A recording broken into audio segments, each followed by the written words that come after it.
Welcome to SI Now. It is Thursday, and we are finally here. I'm Robin Lundberg, joined alongside Top 100 SI NBA Player Rankings architect Ben Golliver. It's finally time to reveal the top 10, Ben. I couldn't be more excited. Let's do it. All right, so at number 10, who do we have for the list? Do everything forward, Draymond Green. Some would call him a center. I mean, he really is integral to what the Warriors do on both sides of the basketball. I think he gets a lot of credit for his defense as a Defensive Player of the Year candidate. He's a sneaky good offensive player. Great secondary playmaker out of the pick and roll.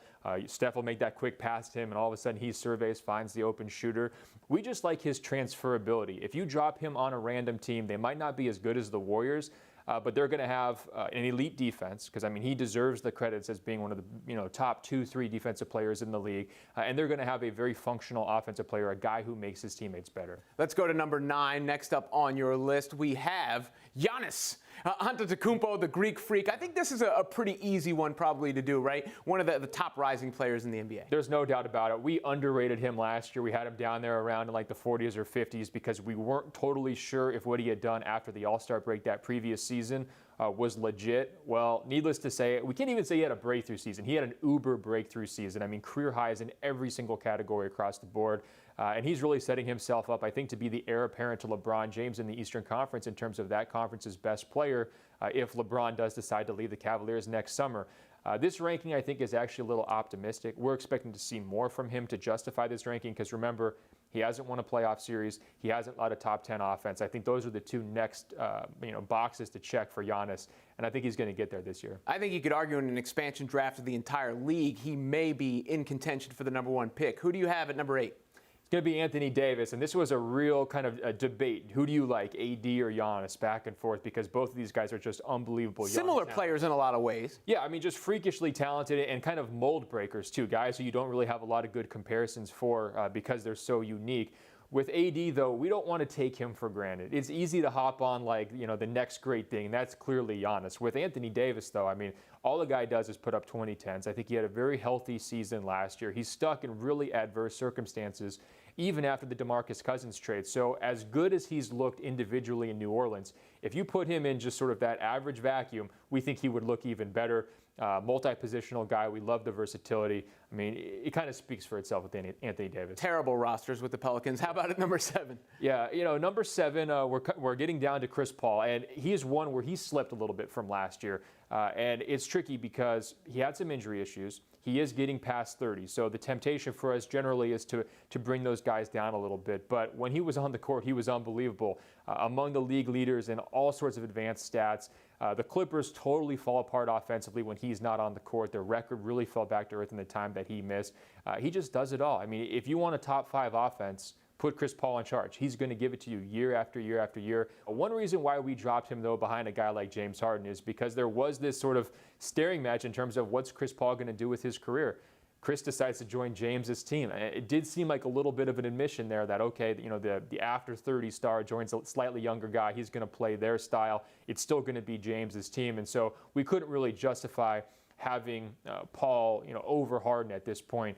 If you're looking at what we might call the best two-way point guard in the league, I think that's still Chris Paul. Oddly, a polarizing player because I think you could put him top 5 all time, but he hasn't had the winning. This could be a defining season. Next up at number 6. Yeah, number 6 is going to be Russell Westbrook. I bet some people are angry about this. They're going to scream at me and say, how is the MVP not in the top 5? And we're not looking at who had the best season last year. We're looking ahead to next season. And some of our concerns with Westbrook is, can he lead an efficient offense if given sort of average talent?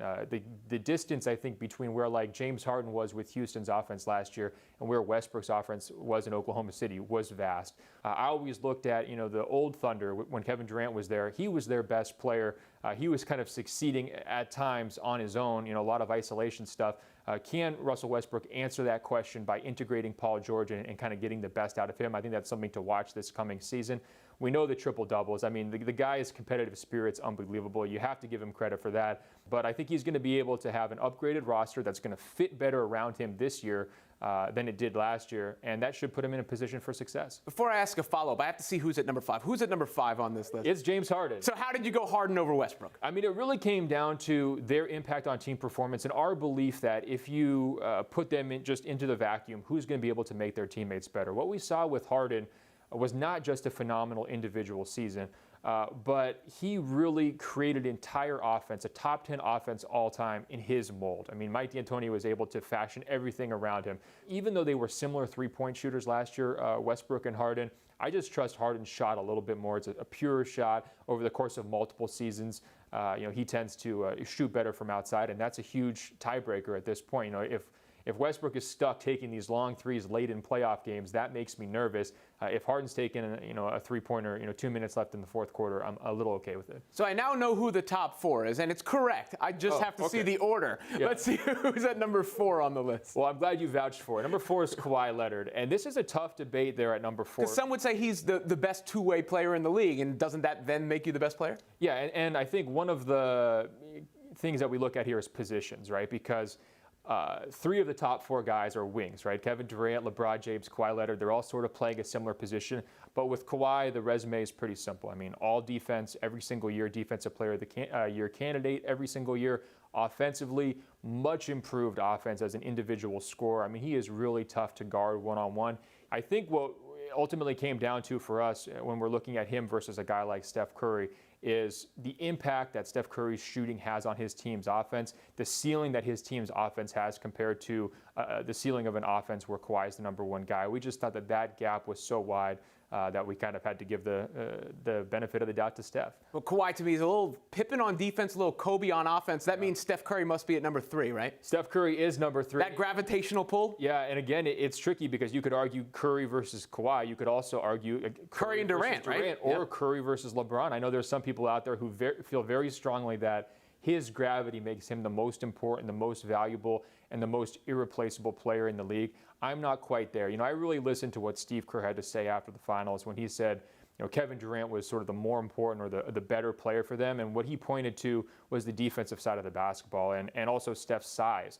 I think Steph is a much improved defensive player from earlier in his career. He was one of those guys who would always get knocked, sort of like the Isaiah Thomases and the Kyries of the world, for not really being able to hold his position.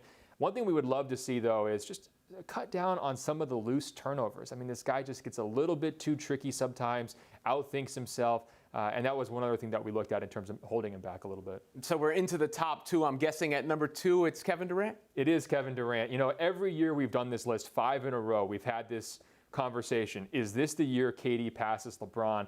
And we had that signature moment in the finals, right? That three-pointer that Kevin Durant sinks right in LeBron James's face. But did he really kind of steal the crown from LeBron? And you start to play that mental game of if you switch them, you put Durant on the Cavaliers, you put LeBron on the Warriors. That's probably a Warriors sweep, right? And you start to think, could Durant carry a team as well as LeBron did against such a better opponent? Situationally, Durant is getting closer than he's ever been.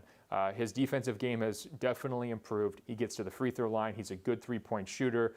I think he showed a nice job of being unselfish last year, too, of sharing the balance with guys like Steph and Draymond. That's easier said than done.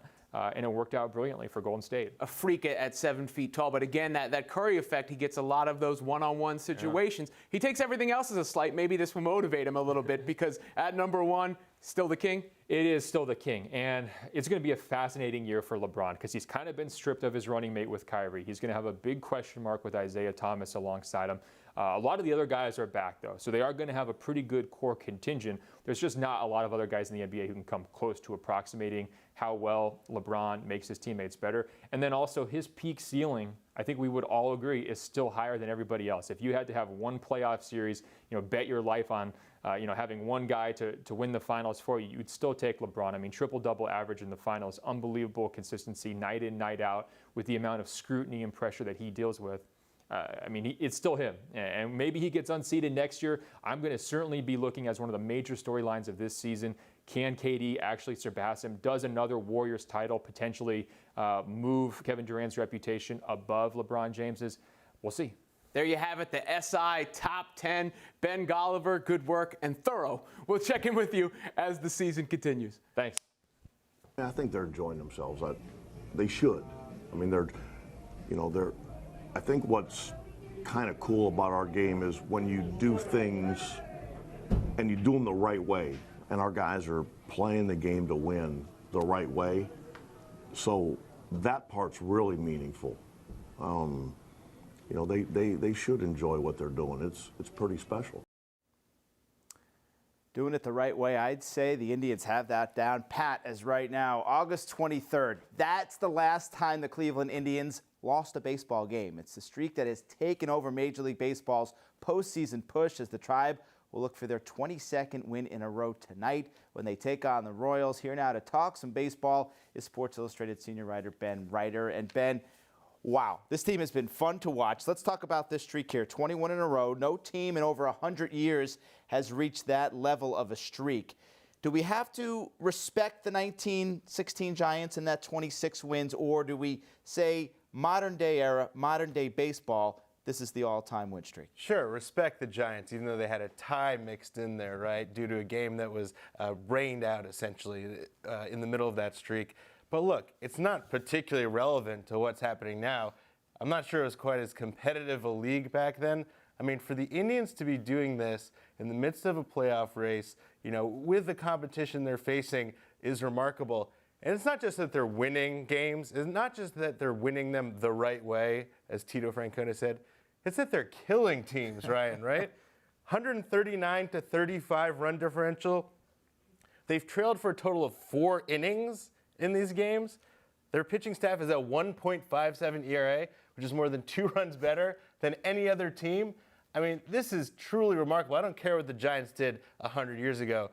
You know, this is something absolutely unbelievable, and you have to give the Indians all the credit in the world for what they're doing. Yeah, it's insane. You mentioned that run differential of 104 over the stretch. When you look at this team right now, we're a couple weeks into September. How primed are they to get back to the World Series a month from now? Quite primed, I would say, right? I mean, look, this is a team that made the World Series last year, very nearly won it, without like 5 of their best players. Essentially, their entire pitching staff was injured, except for Corey Kluber. They've still got injuries now, right? Andrew Miller's on the shelf. Michael Brantley is too, but they're closer to full health than they have been in a long time. Perhaps this is the team that was built. You know, if they could get so close last year, who knows with a full complement of players what they could do this year. All right, let's talk about another team that had its own streak going. The Dodgers, they recently snapped their 11-game losing streak. They get Kershaw back off the DL. Cody Bellinger is healthy again. Are the Dodgers finding their way again, that they can get their act together before October starts? Look, I would argue that the Dodgers' losing streak was even more remarkable than the Indians' current winning streak, okay? The Indians are a good team. They're doing what they're supposed to do in some way. They're winning.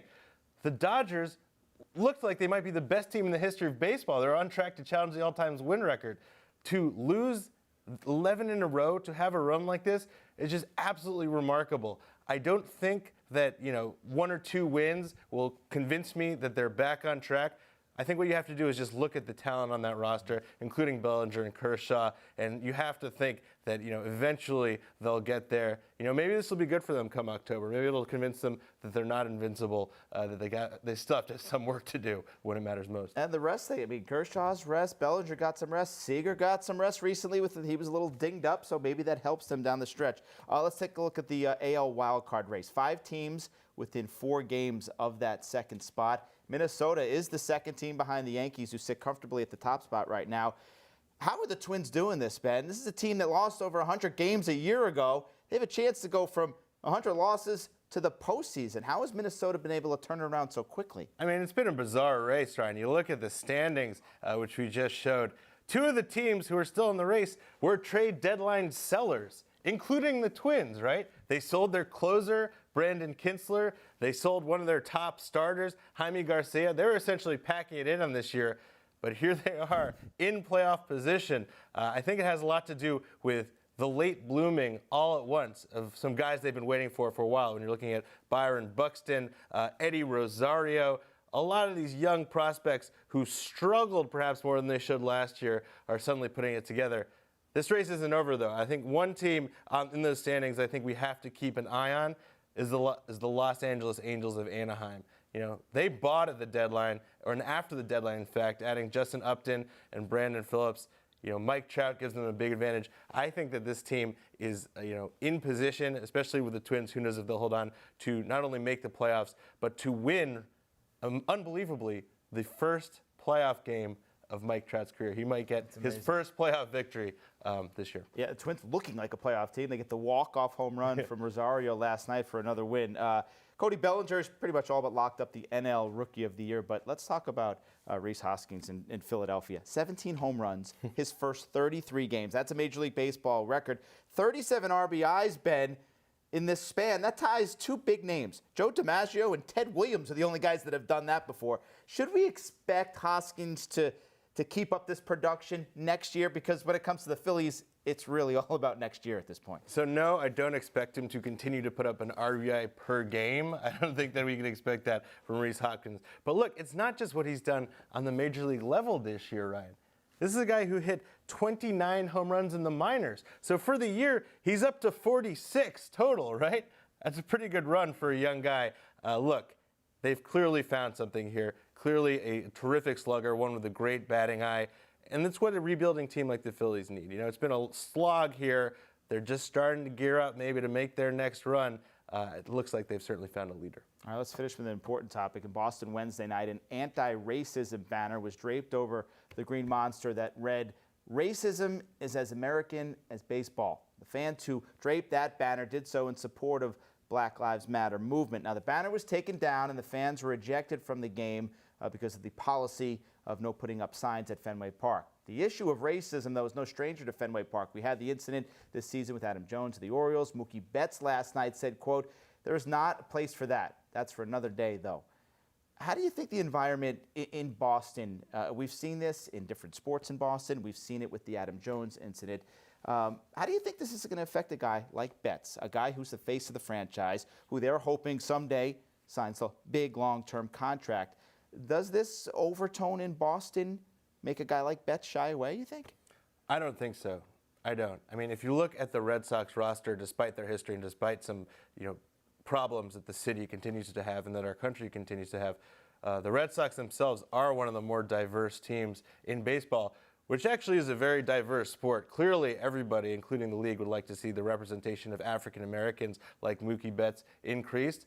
But you really get a cross-section of America. Baseball, perhaps more so than any other sport, looks like America. You've got immigrants, you've got people of all sorts of races. The Red Sox are no exception. I think that this flag that was draped last night was well-intentioned, and I certainly respect the fans' right to free speech and to bring up an important topic, but I think in some ways it was a bit misguided. Yeah, and it was a distraction to the game. They stopped the game. Joe West had to talk with Boston police and Red Sox officials. And let's make it clear, the Red Sox ejected the fans because of their policy of putting banners up, putting signs up in the stadium. It had nothing to do with the stance that was being taken right there. Ben, 2 weeks to go. Good stretch run coming up. Appreciate you being with us. Thanks, Ron. All right, well, week 2 in the NFL is going to get underway tonight with the Bengals hosting the Texans. Here's Robin with our primer for your week 2 fantasy football lineups.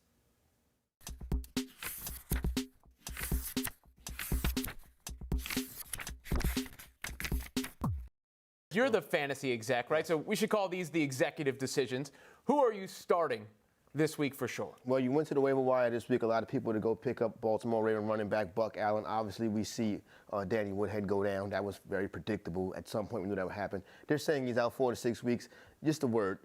Danny Woodhead is done for the season. Danny Woodhead gets hurt, he doesn't return. One thing we do like about Buck Allen is his pass catching ability. He's going to be able to get those dump offs from Joe Flacco, not to mention the fact, lead guy in that situation, Terrence West, is just a guy. All right, who's your next start? The next guy you want to go with is Cooper Kupp, the rookie wide receiver out there for the Los Angeles Rams. He's going to avoid Josh Norman this week in that matchup against the DC football team, so expect him to play that slot. One thing we like about him, he runs quarterback-friendly routes. You got a young quarterback, an improving young quarterback, mind you, in Jared Goff. They kind of have that good rapport going. He caught the touchdown last week, had the most yards in that passing game, so I think that Cooper Kupp is a must-start this week in PPR leagues and probably in standard, too. It's a revenge game for Sean McVay. Who's your final executive decision to start? Chris Hogan. As you know, the Patriots got beat up pretty bad in the opener, and then now they get the Saints on that fast track. A revenge game for one Brandon Cooks, but you just saw what Sam Bradford did to the Saints. Tom Brady and that crew, they're going to go in there and drop the hammer on them, and Chris Hogan to be a big part of that. So get those three gentlemen in your lineup this week. All right, who are we sitting down? I hate to do this to my guy, T.Y. Hilton. Coming into the season, I had him as the 4th-ranked wide receiver, but his production is attached solely to Andrew Luck. You saw the situation last week with, what's that? Oh, God, Tolzien. Your boy, Scott Tolzien. Yeah. He was horrific last week. So now we get Tolzien out of there. Brissett comes in. It's just a bad situation for T.Y. Hilton. I could never imagine saying this to myself, but you have to sit T.Y. Hilton until we find out what's going on with Andrew Luck. Speaking of sitting people, Eli Manning, that offense that we saw on Sunday night, that was pitiful. They cannot run the football. Without Odell, there's no big playability. We didn't see Marshall get involved. We didn't see the young tight end get involved. It's just runaway, sack, no running game. That offense is terrible. You can easily find 12 quarterbacks in your league that have more chances to get fantasy points than one Mr. Eli Manning. And finally, Alex Smith. A lot of people are going to the waiver wire this week picking up Alex Smith. Y'all, relax. Alex Smith is still, also a ham sandwich. Nothing to see with Alex Smith. He had that nice game week 1 versus New England, but do not pick up Alex Smith and start putting him over quality starting NFL quarterbacks. Leave Alex Smith on your bench this week.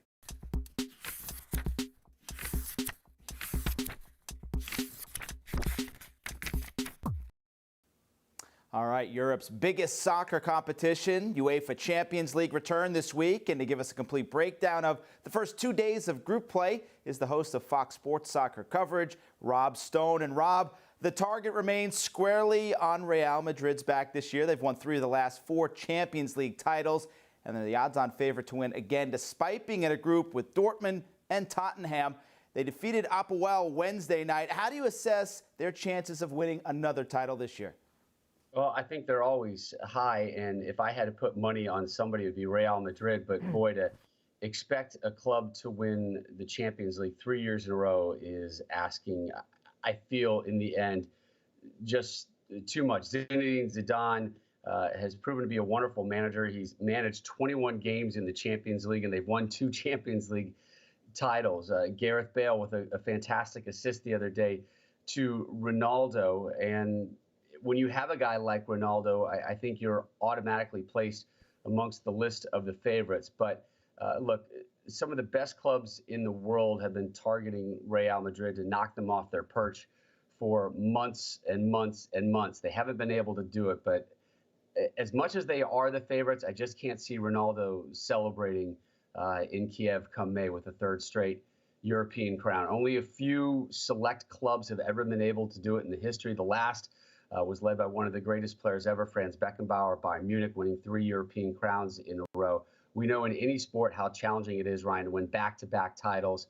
I love Real Madrid. I think they're the favorite, but having said that, I just don't think they can win it 3 times in a row. There's just so much luck that is required, and being injury-free and making sure draws go your way in the new calendar year.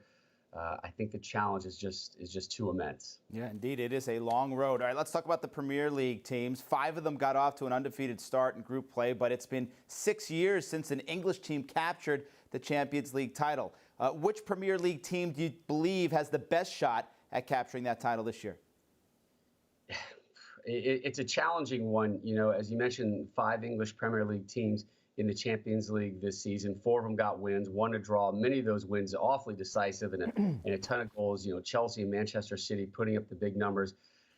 I guess if I had to say of the 5, which one I feel would go the deepest, it would be the 2 Manchester clubs, and probably Manchester United just a bump above that. I love Jose Mourinho, what he brings to the Red Devils. He's already won this title twice, but Paul Pogba got injured early in the first half of their win. Lukaku is still scoring goals at an amazing rate now with this new club.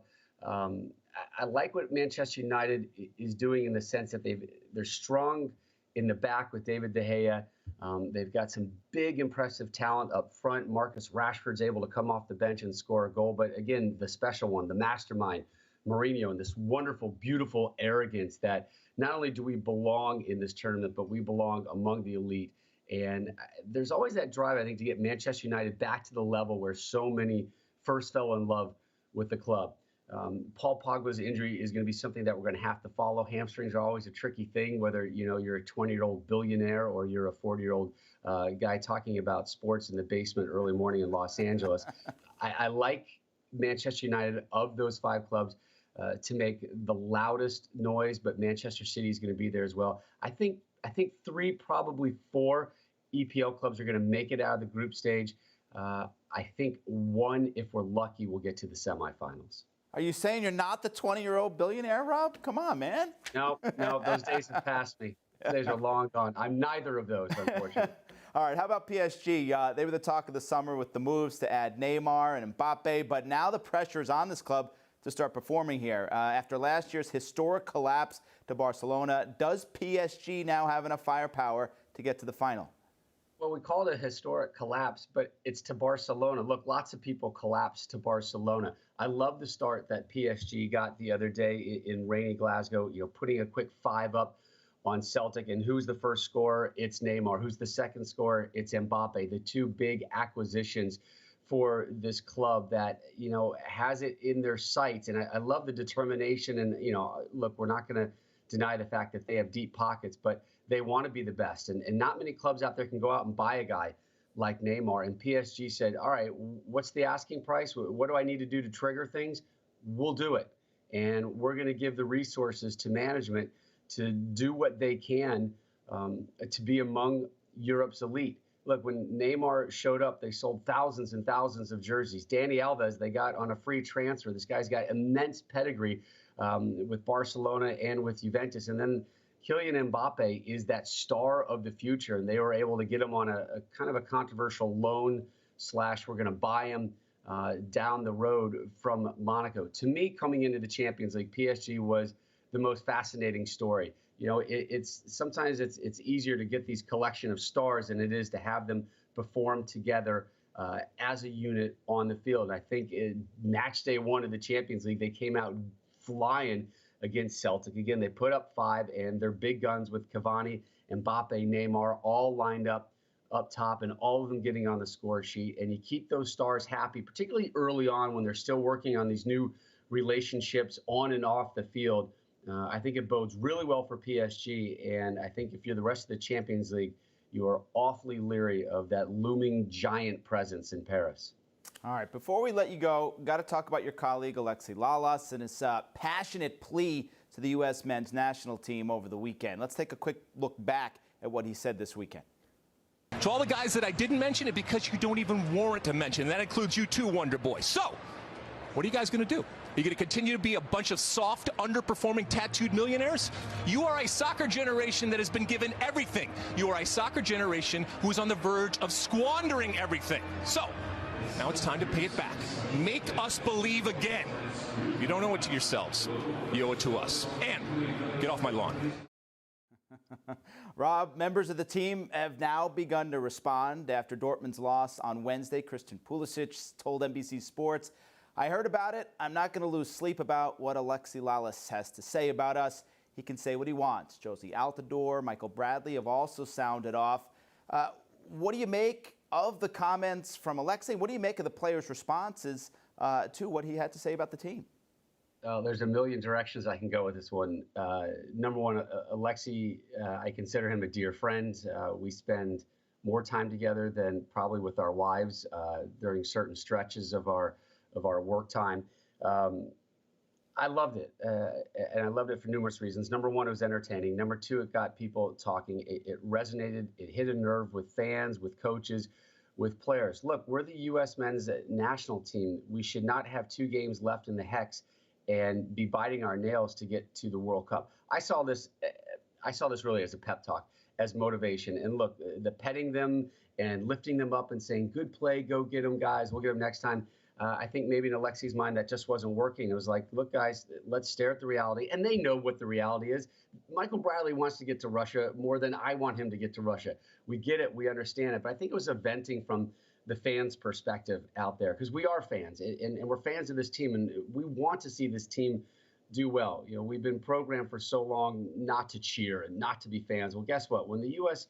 national team, men or women, are playing I'm sorry, we're fans, and we want the red, white, and blue to do well. We want Clint Dempsey to score. We want Christian Pulisic to continue to shine. I saw this as kind of as a pep talk. Like, look, if you're going to get mad at me and I'm going to help you guys in some way, shape, or form, and I'm going to help incite the fan base to elevate things at your next home World Cup qualifier, I'll take one for the team. Alexi Lalas is a distinguished member of a rare fraternity, the U.S. men's national team, particularly a U.S. men's national team that made it to the World Cup. Alexi was at multiple World Cups. He cares deeply about this program and the future of it. He wants to see it succeed. And we at Fox selfishly clearly want the U.S. men's national team in Russia next summer at the World Cup. But deep down, we are fans that passionately care about this team and want them to succeed. I saw it not as taking shots at these guys, just more as please let us remind you how much is on the line, how much we care, and how much we want that team to qualify for Russia next summer. Yeah, tough for the players to respond. Alexi didn't single out one guy. He went across the board, down the line, straight to the coach. So, but Lalas has earned that respect. I thought the players handled it well in that, through whatever circle they found out about it, whether they heard it live on an FS1 broadcast that he did at halftime of an MLS game, or through social media, or wives or girlfriends or teammates are telling them about it. In the end, they handled it like pros. Look, that's our job. We make comments about players and teams and games and what happens, and they realize that's how Alexi makes his living right now. I don't think anybody is going to hold a lifelong grudge against him for that. I'm sure when we see a lot of these guys next, and we do see these guys, and we don't hide from them, we talk to them, we reach out to them, I'm sure they're going to have stuff to say, and I think there's going to be some elbows and some punching in the shoulders a little bit, but with a smile, because in the end, they really are all in the same fraternity. Yep, Fox, of course, home to the World Cup, as well as the UEFA Champions League. And you can catch Rob on, during, before, after all the matches across Fox Sports family of networks. Group stage action continues Tuesday, September 26th. And also, make sure to check out Fox Sports' coverage of MLS on September 24th as Sporting KC and LA Galaxy will kick off a triple header at 2 p.m. Eastern. Rob, thanks for being with us, man. Hey, great plugs. Appreciate it.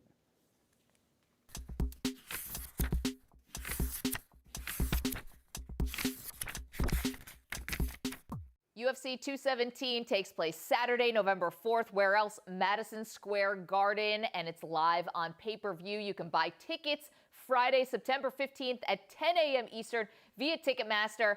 And the champ is here, UFC middleweight champion Michael Bisping, good enough to join us. Thanks so much for being here. My pleasure to be here. Thank you. You are highlighting and headlining this card, fighting George St. Pierre. We're going to start and do a little game with you we call Strike for Strike. Okay. I'm going to ask you a series of questions that are going to get tougher as this interview goes on. I'll see what I can do. Okay, we're going to start with the jab. Please. There's a video of you that's gone viral. It's you attempting the Valentina Shevchenko dance. Shevchenko dance. Okay, let's watch it, and you can tell us, how long did that take to work out, champ? That took me about 3 seconds.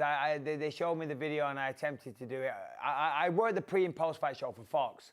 And, yeah, this is me with a little too much time on my hands, unfortunately.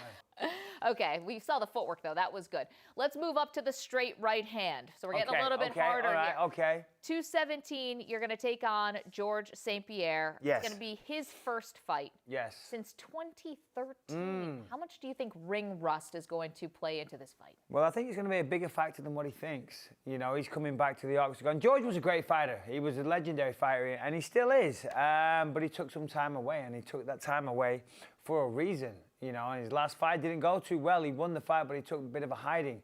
And he decided this sport wasn't for me anymore. So he's gone away, he's sat on the sidelines, and he's forgotten what it feels like to get punched in the face. And then when he's there, all fighters, when we're in the locker room before we go out, we get incredible nerves. Of course we do. Anxiety, you name it, all these different emotions running through our body. And he's going to have to deal with that. And, you know, for me, I've been very active. Nobody in the history of the UFC has had more fights than me. It's just another day at the office. George is going to struggle. He's fallen into the trap that many people fall into. They look at me on TV and they think, he's an easy fight. So he didn't want to face Anderson Silva. When Anderson Silva was the middleweight champ, he didn't want to face him. I fought Anderson Silva. I beat Anderson Silva. But yet, he looks at me and thinks he can beat me. I mean, of course, What is it about you that makes people think you're easy to beat? I have no idea, but my record speaks otherwise. And this thing right here as well, this championship belt, obviously speaks otherwise as well. But God bless him, God bless him, good for him. Okay, let's move on to the body shot. Yeah, we're getting more intense here. Okay. Let's talk about Jon Jones. How has he tarnished his legacy beyond repair? I think it's fair to say that he definitely has tarnished his legacy. I think he will always be remembered for the stunning performances that he put on. I mean, when he first broke into the UFC, he was incredible, absolutely unstoppable. Yes, outside of the octagon, made some very, very bad decisions. And unfortunately, this is one that isn't going to go away for a long time. I think he's looking at a 4-year suspension. And it's fair to say there's no smoke without fire. This isn't his first time. So I guess we've got to see how this thing unfolds, but it's not looking good. You mentioned 4-year suspension. Should he be banned from the sport permanently? I believe so. If you have a history of taking performance-enhancing drugs, I think there's no place for it. This is a vicious sport. It's not for everybody. We're not trying to put a ball into a basket. We're trying to, you can dress it up however you want, but we're trying to beat our opponents either into submission or knock them out. Performance-enhancing drugs have no place in this sport. You still think you're fighting against guys who aren't clean? Yes. And it's true. You saw the United States Anti-Doping Association. They are randomly testing fighters, and they're catching a lot of people. So people are still doing it. People are mentally weak. That's why they do it. They look for shortcuts. Old Georgie boy just had a 4-year layoff. I don't know what he was doing in those 4 years, but he looks a bit bigger these days. Are you intimating that you think that George St. Pierre is on drugs? I don't know. Do you really think that, or is that just fight talk? There's a little bit of fight talk, but there's always been a bit of mystery around that. There's always been suspicions about George using, Fighters talk about drugs. That? People like to throw it out there. I read things online, but you can't believe everything you read online. Of course. Oh, no, listen, George is clean. I'm having a bit of fun. Okay. He's a great fighter. It's going to be a great fight. He thinks he's going to come back. He's going to make history. Ain't going to happen, unfortunately. With that in mind, let's go to the uppercut, because I feel like after this McGregor-Mayweather fight now, Conor's almost set new goals for fighters in mixed martial arts to try to get these massive paydays. And I'm curious, because you said you might have 1, 2, 3 more fights left in your career. I mean, what did this fight do for the sport 2, 5 years from now? Are people just going to say, forget the belt, forget the division title, I'm just looking for the most outrageous fight I can get to have the biggest payday I can? Well, at the end of the day, that's what we all do it for. It's called prize fighting, and the prize is the money. That's why we risk our health. That's why we do this, and of course it's entertainment, but we do it for money. Some people can go out there and say, oh, I do this to challenge myself and all this. Get a grip. No, they don't. We all do it for the money. And if you're not doing it for the money, then you're a fool. So you want to be involved in the biggest possible fights you can be. And that, of course, McGregor-Mayweather was astronomical. It was huge. And well done to both of them involved. They both earned incredible amounts of money. I think that does push the envelope for mixed martial arts. I think Conor did a great job there. He represented himself and the UFC and mixed martial art fighters very well. He got stopped in the 9th round, but still, he did well at the start. And, of course, boxers, high-level boxers, not all boxers, but the biggest boxers get paid more than the biggest MMA guys.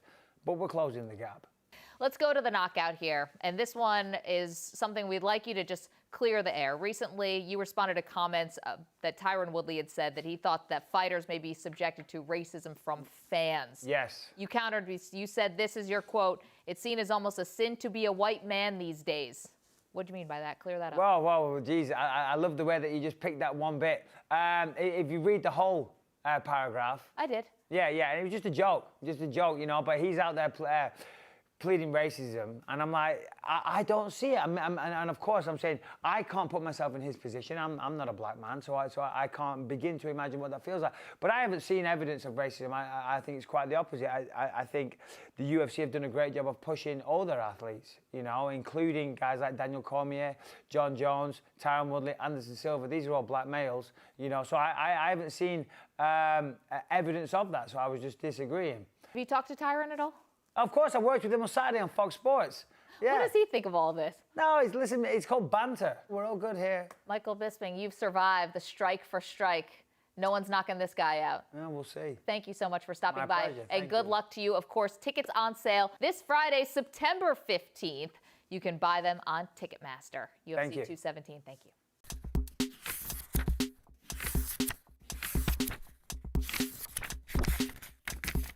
Obviously, the biggest story in the sports media world right now is Jemele Hill and the response to her tweets calling President Donald Trump a white supremacist. I want to begin by being fully transparent. I'm a former employee of ESPN. However, I have no personal issue with the company. In my 10-plus years there, I found it to be a place comprised of good people that handled employees with respect and made a concerted effort to make sure diverse points of view were represented. That is why I was so utterly and deeply disappointed with how ESPN handled the Jemele Hill situation. Ideally, they would have come out in support of her, but saying nothing at all was an easy and reasonable option here.